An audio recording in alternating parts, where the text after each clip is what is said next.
Abdi Hakim Afewerki estimates he was pulled over 10 times by police officers in central San Diego last year. I've been pulled over for having the smell good, the tree, on my by my mirror, and I've been pulled over for the back of my light not working, and when I go back and check it, it works.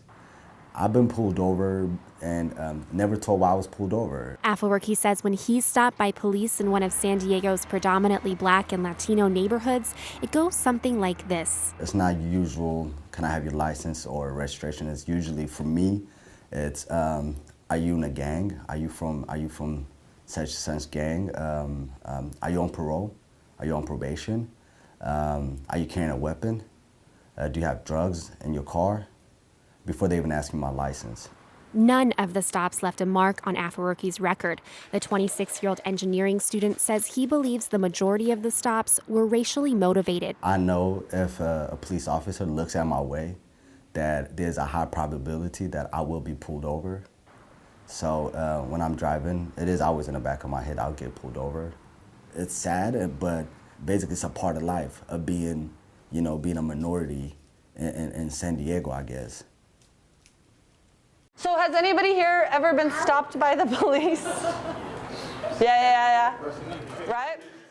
At Imperial Barber Shop in Encanto, hands fly up when organizers from the local American Civil Liberties Union ask about traffic stops. Right. Has anybody been stopped by the police and the first question they ask is, are you on probation or parole? Yeah. Right. And that's not the first question they ask me, by the way, right? They distribute Know Your Rights pamphlets and hold informational sessions regularly in the neighborhood. Gabriela Rivera is a staff attorney with the ACLU. We've heard anecdotally that people are pulled over for no reason, that people are given reasons that don't ring true to them, and that it appears that the police just want to pull over as many people as possible in certain neighborhoods. Indeed, much of the evidence showing San Diego police officers engage in racial profiling is anecdotal. The department used to be at the forefront of collecting data to monitor for racial profiling. In 2000, it was one of the first in the nation to voluntarily require its officers to record the race and ethnicity of those they stop. Now, data are collected for fewer than 1 out of 5 stops. Other big urban police departments have surpassed San Diego in the meantime. 7 of the nation's 10 largest police departments now have policies to collect data at every stop, regardless of whether there's an arrest or a citation. San Diego Police Chief William Lansdowne declined a recorded interview, but says the effort slowed because the public hasn't demanded it. He is, quote, unaware of any organized group in the city of San Diego that has approached me about the issue, end quote.